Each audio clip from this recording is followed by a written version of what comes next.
रहा है और ये सवाल उठा रहा है कि पाकिस्तान में इतनी खुशी क्यों है जी, अगर अफगानिस्तान में तालिबान आ गए हैं तो। यही सवाल है ना। तो इस सवाल के जवाब में कोई मादरत ख्वाह रवैया अपनाने की ज़रूरत नहीं है, या भारत को यह कहने की भी ज़रूरत नहीं है कि नहीं नहीं हम तो खुश नहीं हैं, या इसके अंदर डिफेंसिव होने की भी ज़रूरत नहीं है। मेरे ख्याल में भारत को साफ कहा जाना चाहिए हम खुश हैं, यस वी आर हैप्पी। जो अफगानिस्तान में हुआ उससे हम बहुत खुश हैं। मुनाफकत नहीं करनी चाहिए, साफ कहना चाहिए। पाकिस्तानियों की अक्सरियत खुश है। मैं अभी एक मैसेज करूंगा, सिर्फ इतना लिखूंगा कि आप अफगानिस्तान में तालिबान की फतह से खुश हैं या खुश नहीं है, तो मुझे पता है 90% लोग कहेंगे जी वो खुश हैं, क्योंकि लोग खुश हैं। तो फिर आप वो बात क्यों नहीं करते जो है। हाँ, बात करने का एक तरीका है और भारत को चपेट मारने के लिए आपको टेक्निकल तरीके से आना पड़ेगा। वो कैसे, मैं आपको बताता हूं। देखिए, भारत आपसे ये पूछता है कि अब तालिबान के इक्तदार में आने में पाकिस्तान क्यों सेलिब्रेशन कर रहा है, पाकिस्तान क्यों खुश है। एक्चुअली साबित वो ये करना चाहता है कि पाकिस्तान ही इस सारी गेम के पीछे था। वो ये साबित करना चाहता है कि पाकिस्तान ने पूरी दुनिया को धोखा दिया है। वो ये साबित करना चाहता है कि पाकिस्तान एक अलग थलग ऐसा मुल्क है जो दहशतगर्दों को सपोर्ट करता है। वो ये चाह रहा है ना। तो उसका जवाब ये है कि हाँ, हम इसलिए खुश हैं कि वहां पे आपको शिकस्त हुई है। भारत अफगानिस्तान का सबसे बड़ा लूजर है। आपके टीवी चैनल दिन रात रो रहे हैं, हम इसलिए बहुत खुश हैं। आपके टीवी चैनल के ऊपर तज्जियाकार अपनी फौज और अपनी हुकूमत को गालियां दे रहे हैं, हम इसलिए बहुत खुश हैं। आप रातों रात वहां से जूतियां छोड़ के भागे हैं, हम इसलिए बहुत खुश हैं। आपने वहां पे दहशतगर्दी के जितने कैंप्स बनाए थे वो सारे के सारे उजड़ गए हैं, उनका वजूद बाकी नहीं रहा, हम इसलिए बहुत खुश हैं। आपने वहां जो दहशतगर्द पैदा किए थे वो अब उस सरजमीन से आगे पाकिस्तान पर अटैक करने के लिए जो उनको सहूलतें थी पहले मौजूद थी आपकी सूरत में, अब वो नहीं हैं। अब वो अपना आखिरी दम लगा रहे हैं, कोशिश कर रहे हैं। हम इसलिए खुश हैं कि उनको नाकामी हुई। हम इसलिए खुश हैं कि आपका बनाया हुआ टीटीपी का पूरा जाल, पूरा नेटवर्क अब बिखर रहा है। हम इसलिए खुश हैं।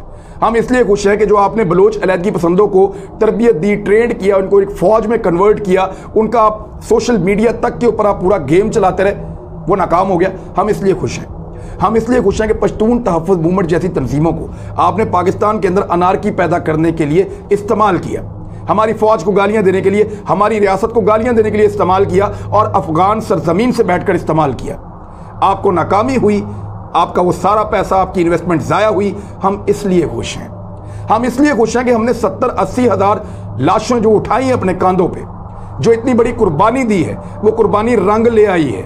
हमारी जान छूट गई है दहशतगर्दी की उस अफरियत से जो अफगानिस्तान से रोजाना की बुनियाद पे पाकिस्तान में दाखिल होता था आपकी निगरानी में। अब आप वहां नहीं हैं, हम इसलिए खुश हैं। आपका अशरफ गनी, आपका हमदुल्ला मुहिब जो पाकिस्तान को गाली देते थे, पाकिस्तान के साथ बदतमीजी करते थे, वो भाग गए हैं, हम इसलिए खुश हैं। और आपका आखिरी पालतू अमरुल्ला साले भी भाग गया है, हम इसलिए खुश हैं। हम क्यों ना हो खुश। यानी आपकी टीम अगर मैच खेल रही हो ना किसी भी दुनिया के मुल्क के साथ, किसी भी मुल्क के साथ, और आपकी टीम जिसके साथ भी खेलेगी हम उसके साथ खड़े हो जाते हैं। इसी तरह हमारी टीम दुनिया में जिस मुल्क के साथ भी मैच खेलती है आप उस टीम के साथ खड़े हो जाते हैं। मुखालफत का तो आपको पता है ना। तो जब आप खुश होते हैं पाकिस्तान के हारने पे, खुदा ना खास्ता अगर हम हार जाएं, तो इसी तरह हम भी खुश होते हैं जब आपकी ऐसी तैसी फिरती है। इसी तरह हम भी खुश होते हैं जब आपकी साजिश बेनकाब होती है। इसी तरह हम भी खुश होते हैं जब आपका चेहरा दुनिया के सामने आता है। इसी तरह हम भी खुश होते हैं जब आपके पैसे ज़ाया हुए और आपके सारे पाले हुए पालतू भाग गए। हमें बड़ी खुशी होती है जब सोशल मीडिया पे आपके चाहने वाले और आपके पालतू लोग आजकल तस्वे बहा रहे हैं। हमें बड़ी खुशी होती है जितने लोगों ने आपके लिए प्रोपेगेंडा किया आजकल वो कोयलों के ऊपर लूट रहे हैं, तो हम इसलिए खुश हैं। हम सेलिब्रेट इसलिए कर रहे हैं कि अब भारत अफगानिस्तान के अंदर दाइश को इस्तेमाल नहीं कर सकेगा। हम सेलिब्रेट इसलिए कर रहे हैं तालिबान के आने को और उनके जाने को कि भारत के वो जो कैंप्स थे, जिन 7 कैंप्स के बारे में तो अब पता चला है, जिनकी इंफॉर्मेशन DGISI कई मरतबा अशरफ गनी को दे चुके हैं, लेकिन वो काम ही नहीं करते थे, वो कैंप्स खत्म हो गए। हम सेलिब्रेशन इसलिए कर रहे हैं कि जो दहशतगर्द अफगानिस्तान में तैयार होते थे और पाकिस्तान में आकर अटैक करते थे, उनके ऊपर भारत इन्वेस्ट करता था और दीगर कुछ और मुल्क भी हैं, अब वो नहीं हो पाएगा। हम क्यों ना सेलिब्रेट करें भाई। पाकिस्तान को बड़े लंबे अरसे के बाद सांस लेने का मौका मिला है। ये अब जब बकरा कटा हुआ होता है ना, तो आखिर में थोड़ा सा वो जोर लगा रहा होता है, तो ये दहशतगर्द इस वक्त वो वाला जोर लगा रहे हैं। अब उनके पल्ले कुछ नहीं है। अफगानिस्तान की वो सरजमीन जिसको वो पाकिस्तान के खिलाफ बहुत ज्यादा इस्तेमाल करते थे, महफूज ठिकाने थे उनके वहां पे, वो अब नहीं है। तो हम क्यों ना सेलिब्रेट करें? हम भारत की शिकस्त को सेलिब्रेट क्यों ना करें? हम अपने दुश्मनों की नाकामियों को सेलिब्रेट क्यों ना करें?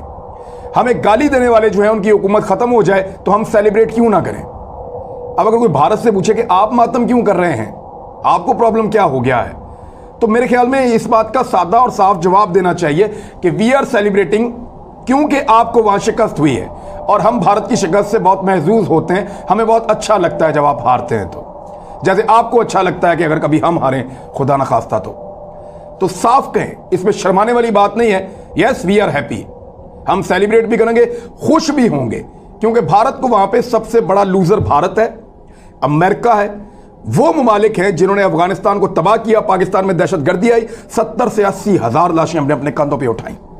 वो सारे लूजर्स हैं, तो पाकिस्तान खुश है और हम खुश रहेंगे। अल्लाह ताला हमारी खुशियों को नजर ना लगाए, बस इसके लिए आप दुआ किया करें अपने मंदिरों में जाके। अब वॉइस ऑफ अमेरिका की एक रिपोर्ट है, बड़ी डिटेल, उसमें आप देखें, आपको बहुत सारे सवालों का जवाब मिलेगा।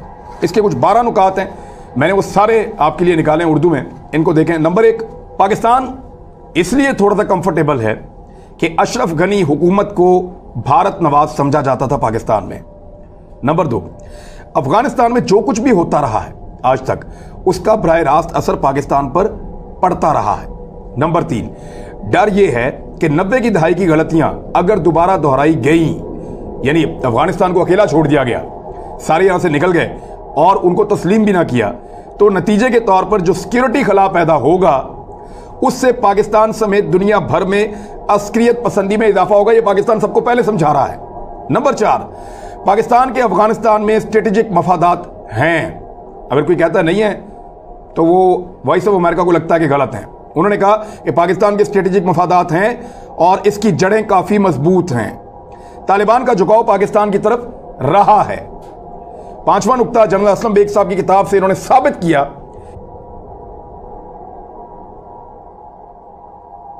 तो किताब उन्होंने देखी इक्तदार की मजबूरियां, उसमें उन्होंने कहा